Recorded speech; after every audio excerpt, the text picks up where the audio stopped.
We now take you to the broadcast of It's Time with Reverend Nathaniel W. Martin. Here's Reverend Martin.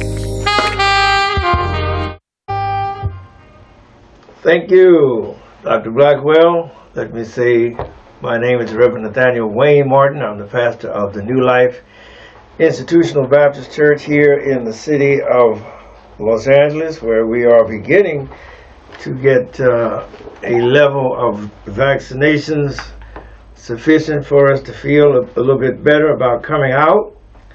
And I'd like to welcome you to our worship experience.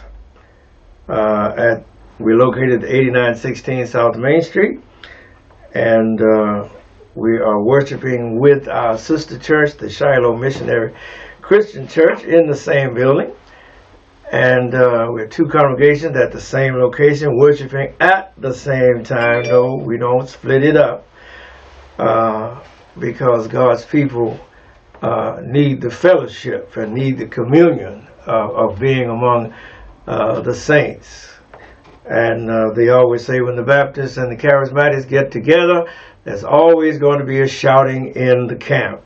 And surely we have been having a grand time with Shiloh Missionary Christian Church and the New Life Institutional Baptist Church. So you're welcome and encouraged to come. I believe there is service tonight, Friday night, which is what you call free-for-all night. And then, of course, Sunday school this coming Sunday morning at 10 a.m. And morning worship will begin shortly after 11 a.m. And then on Wednesday nights, we have a very fervent prayer meeting. We don't come there to show off or do shape, form, or fashion. We come to pray.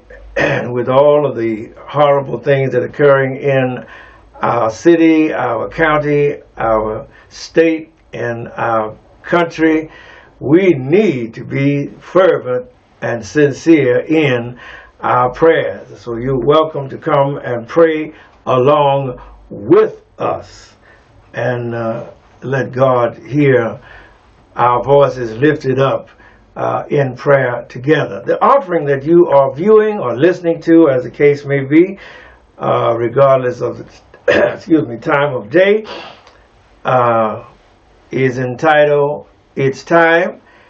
And this presentation is a social justice presentation. And by social justice, we mean that there must always be environmental equity or environmental justice. I was thinking about the little place called Centerville, where the people have sewage coming up in the front yard. That's an environmental hazard, an environmental degradation, and the people are being forced to rear their children in such terrible conditions there, and so that's an environmental impact report that reads F, that gets an F because it's not serving the citizens at all in Centerville. And the more blatant places are like Flint, Michigan, where there's still lead in the water.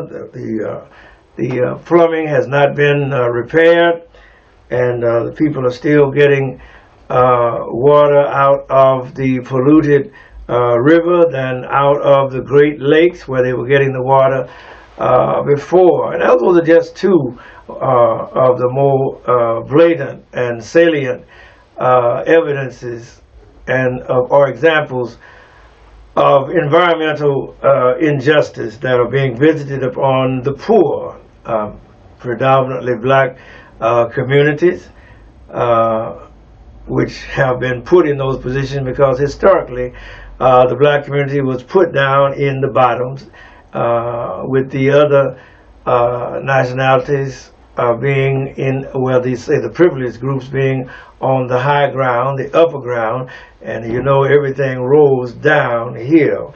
So if you're in the bottom, just like they were in the bottom in the Ninth Ward, you're going to get everything that rolls down. And so there must be environmental restoration, restorative justice in that regard. And not only in that, but also as it relates to the air that a lot of us breathe. A lot of us don't realize how polluted the air is from the concentration of factory sediments that are invisible but yet are present in the air from our communities, residences being located closer to factories that put out foul putrescence and that also pollute the air more. And so we have a great deal of environmental reclamation to be done for the health of our citizens. You remember in the 7 determinants of health, the first determinant of whether you're going to get good health care has to do with your economic situation. And truly, our people have not had good economics. I have had good insurance. I haven't had a lot of money. When we go to the doctors and the hospitals or the clinics or even the first aid places, and so we tend to be shunned and to be shunted aside. Yes, that's the norm, and we get what you call Jim Crow health care. But the astounding thing is that even if you have excellent insurance and have good higher economic status, as our sister Serena Williams is a prime example, that you still, because of the pathology that is placed upon black bodies, don't get social health equity. You get health disparities. Same doctor, same ailment, same hospital, different outcomes. We have yet to fathom that phenomenon, other than the fact that the doctors just do not listen to black patients. They certainly don't listen to black female patients as they should.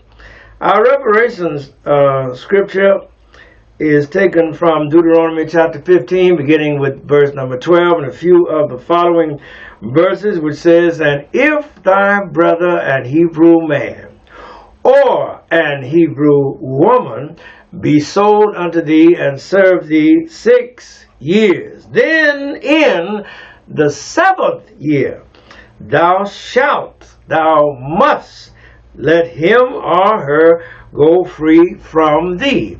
And when thou sendest them out free from thee, thou shalt not let them go away empty. All right, but thou shalt furnish them liberally out of thy flock, and out of thy floor, and out of thy winepress. Of that wherewith the Lord thy God hath blessed thee, thou shalt give unto them." The word of God for the people of God. And the interpretation to follow is, first of all, an indictment of the slaveocracy that was exhibited here in the United States of America for over 246 years, the late Abraham Lincoln so eloquently put it, 246 years of the bondsman's unrequited toil. And that account, that debt, is still on the books. It still has to be settled. It has to be acknowledged. And whatever the difficulty or the complexities, we must move it out of the realm of the theoretical and put it into the realm of the practical, and begin allotting reparations to the descendants of the slaves. For we have suffered a huge injustice here in America since our foreparents were enslaved and kidnapped and brought against their will across the mid-Atlantic Middle Passage, and found ourselves here in the Caribbean and here in the United States under a system which is known as personal portable property, better known as chattel slavery. That means I'm personal, it's portable, I can do with it what I want, carry it with me when I want. And that was one of the first constitutional contradictions that the framers of the Constitution made a confederacy with slavery, made a confederacy with injustice. And regardless of how they try to say we found it or justice, it ain't working, because you got slavery intermingled with freedom. And as Abraham Lincoln said, again, I hate to quote him, but he was right, this house cannot survive half slave and half free. It must become all one or all the other. And truly, injustice has no fellowship with injustice. Is that right? And so there must be a reckoning of that wrong, and that reckoning must not be limited, but it must be like what USC is doing, since that gynecologist Dr. Tyndall was convicted and recognized how he had sexually abused the unsuspecting patients, female patients who had come to him with their complaints. USC is paying out $1.1 billion with a B dollars to help settle those claims, and to help, in other words, make whole those victims of that gynecologist. Likewise, we must, United States must, and I'm convinced that it will, in the decades to come, begin making the necessary moves toward reparation that would allow this country to put that stain of slavery behind it, and it will pay the reparations needed. I guess that's why the conservatives scream about smaller government, because they don't want big government to address the wrongs and the injustices that have piled up over the centuries and yet await redress. I would like to kind of digress from our usual focus on the ill treatment of our people in the present, and I want to go back to the Second World War, and in doing so I would like to address the inequities that our soldiers experience, that our military personnel who were black were forced to contend with and adapt to in the military, even in World War II. Not excusing what happened to our people in World War I, when even the general who has a square in downtown LA called Pershing Square, and out by the airport they have a whole street named Pershing, General Pershing Drive. General Pershing was not that hospitable toward his military service people of a darker hue. In other words, he didn't treat the African American soldier with the equity with which the white American soldier was treated. As a matter of fact, General Pershing told the French, who was so heroically served by the black troops that were stationed there, in helping them to withstand and to overcome the German onslaught there. The French were very grateful to the black soldiers, and they were giving them the Croix de Guerre, which is the highest honor that the French can bestow. And lo and behold, here comes the whisper from General Pershing telling the French, don't praise these black soldiers too highly, and don't give these black soldiers too much admiration and accolades, although the accolades were well deserved.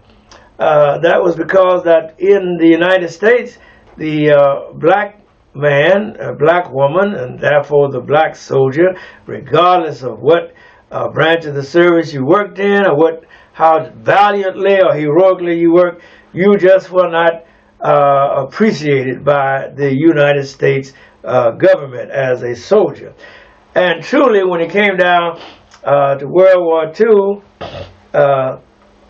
the same sentiment, the same state of mind was in the government. As a matter of fact, even though the government wanted the black citizens or the colored citizens or the Negro citizens or the African American citizens of the country to support the war, they did not want the black American to fight in the war. They certainly didn't want to give him a real weapon with real bullets for obvious reasons. Praise God. But you see, our soldiers were patriotic. Our people, our black soldiers, however you may designate them at that time in your mind, wanted to show the country that we love America and we will fight. We will give up our lives for this country. And one of the units that I want to mention today is the 761st Tank Battalion. This was brought to my attention by a book written by Kareem Abdul-Jabbar entitled Brothers in Arms. Brothers in Arms. And it seems that his father and some of his friends, some of his father's friends, had actually been in the 761st Tank Battalion. And it was not anticipated by the government or by the military that any black military unit would ever see active duty or see service, in other words, in the theaters of actual war. The 761st, along with the 99th Air Squadron, which was the Tuskegee Airmen, along with the 758th and the 784th battalions or regiments were organized simply to placate the wife of the president of the United States at that time, Franklin Delano Roosevelt. His wife was Eleanor Roosevelt, and she used her bully pulpit to try to help black people, to try to help Negroes, to try to spread some equity. And one of the things that these Negroes should be allowed to fight, so that the sentiment in the country would not be that the Negroes would not fight for their country. It wasn't that the Negro would not fight, it was that the Negro was not being allowed to fight. Just like in the beginning of the Civil War, Abraham Lincoln refused to let the slaves fight formerly enslaved fight in the Civil War, until the Union was being devastated, was losing and being defeated, defeat piling up on defeat, and white enlistment in the Civil War was lagging and flagging. And so Lincoln listened to Frederick Douglass and said, you have a whole army, a battalion and regiments and division of black people, of slaves who are willing to fight for their country. So it was a belated experiment in allowing the Negro to fight in the war. And the Negro has always proved himself a courageous fighter, no cowardice. God can't use no coward soldier. And even though a lot of them were used as cannon fodder in the war, they yet fought bravely in the Civil War.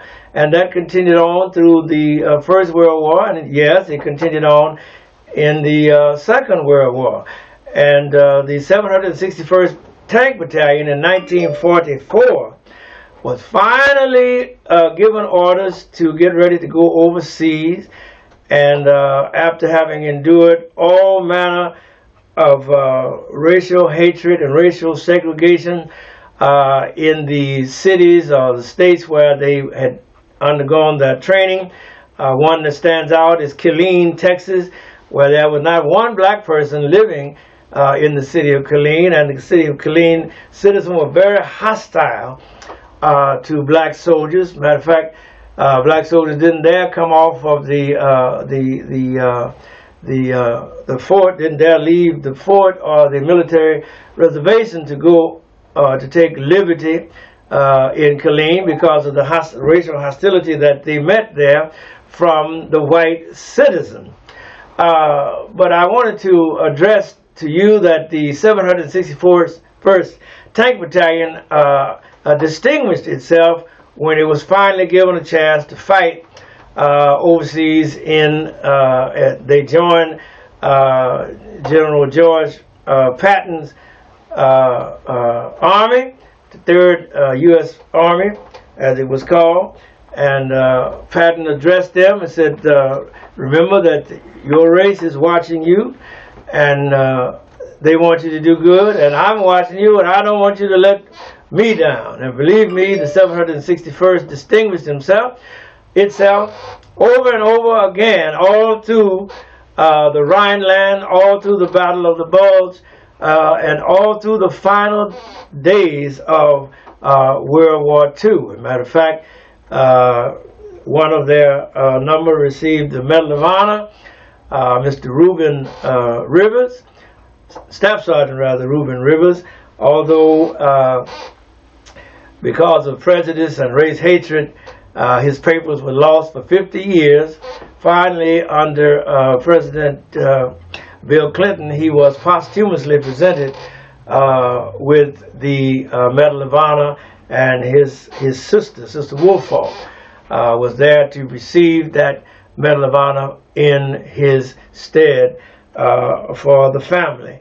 And believe you me, Staff Sergeant Rivers distinguished himself on the battlefield.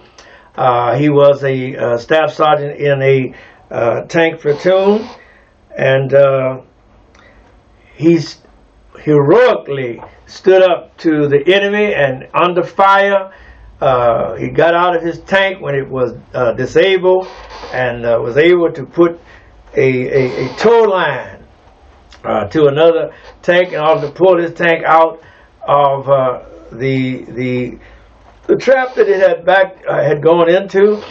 And though wounded, he continued the fight, and he was awarded the Silver Star. And then the very next week, even though he lost his life heroically, trying to provide covering fire for his tank battalion as they made their withdrawal from a heated battle against the Germans, out of which they were outnumbered, with the Germans having those big 75 millimeter guns and the 88s and all manner of anti-tank weapons. But yet this Staff Sergeant Rivers directed fire from his tank and another tank on the German positions, and even though the Germans struck his tank and he was killed, he still provided enough time and enough a diversion for his tank battalion to safely readjust and reconnoiter. And that was just one of the people who distinguished themselves in the Rhineland, as I said, at the Battle of the Bulge. I won't try to pronounce all of those strange little German towns, not because they're strange, but because I get tight-tongued. But I wanted to highlight the 761st Tank Battalion because I hadn't heard of them, and most of us have not heard of them. And we hear all about these other fellas, and when you see the clips of World War II, all you see is white people. Well, so black people actually fought in World War II, and they likewise are due recognition, and because they fought two fights, they had to fight the fight against the racists here at home and the racists on the battlefield. And then they had to fight the enemy themselves, And a lot of times when they were dispatched to go and join other white units, the white units resented seeing these black Negro tank battalions coming, because they said, 5 minutes? All right. They said, you know, these Negroes can't fight. But the 761st Battalion was a superior battalion. It was so noted by the generals in that theater that these 761st Tank Battalion distinguished themselves. They received over 300 Purple Hearts. They say had 1 Medal of Honor recipient, 11 Silver Star recipients, 60 Bronze Star recipients. And you don't get those kind of things in that type of theater when you got not only the Germans against you, but you got the white folks against you. Those people really had to distinguish themselves to get that level of recognition. Because remember, their own people, the United States of America, in other words, the armed military was segregated, separated, racist, and hateful. And a lot of the times the white officers that were put over the Negro units were very prejudiced, very racist, and so the Negroes distinguished themselves in spite of all of that opposition that they were asked to overcome, put up with, endure, and yes, do good in spite of. And sometimes it took a long time, even though they had been nominated at that time for these medals. It took 50 years, but finally under Bill Clinton and under the Peanut Man, Jimmy Carter, they began to receive it. And that was because that the Army requisitioned one of the universities, Shaw University, to go back and look at all of those records and see where a racial bigotry had blocked or stopped or hindered or prevented the black soldiers from getting the recognition. Because all these white boys getting all these medals and all these things, and please believe me, white boys are very quick in submitting the names of themselves and their friends to get medals. But they're not so quick to submit the names of any Negro soldier to get. But they're always putting up themselves. I can testify to that because I was in Vietnam with some white folks who put themselves up for recognition. But there we was fighting, actually saving their skin. We didn't get no kind of recognition. Now as I wrap up, again, encourage you to do what you can. Go to church, be in church, get your vaccine. Don't forget, if you don't get that vaccine, they're going to soon have 2 classes. Those that are vaccinated and those that are not vaccinated. When you get ready to get on the plane, you got to show that vaccination card. Don't lose it. Mark my words, if you don't get it while it's free, they're going to start charging you for it, and they're going to make it mandatory. All right, as we wrap up, we thank God to see you again, and we trust that you will continue your prayers and continue your faithfulness not only to God and to one another and to your nation, to your country. Help this country overcome its legacy of bigotry. While I don't agree with President Biden that this is not us, I believe it is definitely us. I believe we can yet overcome this ugliness that we have been subjected to, and that so many of us are guilty of having committed. Continue to go to church. To my brothers and my sisters that are working in these thankless jobs, but they don't want to put you on full time. They don't want to give you a decent salary. They don't even want you to have $15 an hour. Well, you got the Amazon fighting against the unionization of that big old plant they got there. In Bessemer, Alabama. I say to you, as I say to all people, if they don't want to pay you, why are you working for them? God bless you. Thank you so much, Doc. We're out of here.